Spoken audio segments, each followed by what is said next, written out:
Ketemu lagi ya dengan Mr. Yurisman, yaitu untuk membahas tentang materi pecahan di kelas 5 sekolah dasar ya. Oke, perhatikan bab 1 pecahan ya. Tujuan pembelajarannya adalah yang pertama, menjelaskan, melakukan dan menyelesaikan masalah penjumlahan dan pengurangan dua pecahan dengan penyebut berbeda. Kemudian ya, menjelaskan, melakukan dan menyelesaikan masalah perkalian dan pembagian pecahan dan desimal. Oke, nanti anak-anak bisa memahaminya ya, dan bisa menjelaskan ya, dan melakukan ya, menyelesaikan masalah penjumlahan. Tapi diperhatikan ya. Yang pertama, yang A, penjumlahan pecahan. 1. Penjumlahan pecahan biasa dan pecahan campuran. Pecahan biasa adalah pecahan yang berbentuk A per B dengan A dan bilangan bulat dan B tidak sama dengan 0. Oke ya. Dengan A dan B adalah bilangan bulat dan B tidak sama dengan 0 ya. A itu sebagai pembilang, B sebagai penyebut. Untuk menjumlahkan pecahan biasa, perhatikan diagram berikut. Pecahan dengan penyebut sama,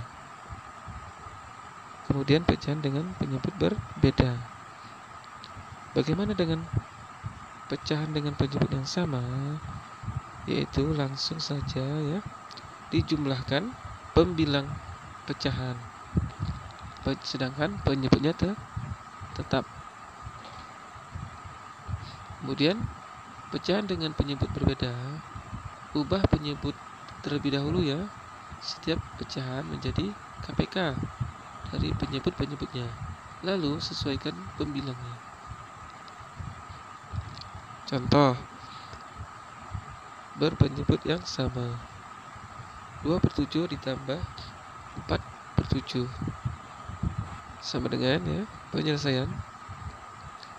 Jadi kalau penyebutnya sama, tinggal dijumlahkan aja ya pembilangnya yang di bagian atasnya, yaitu 2 ditambah 4 ya. Jadi 2 ditambah 4 sama dengan berapa ya?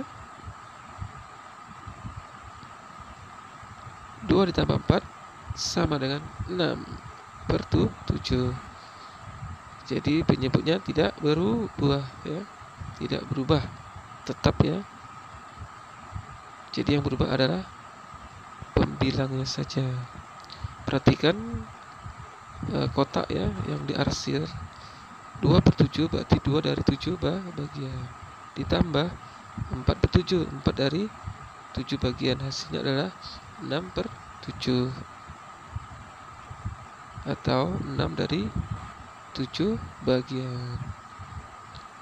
Contoh berpenyebut yang berbeda ya, yaitu 1/3 ditambah 1/2 sama dengan titik-titik. Nah, ini penyebutnya tidak sama.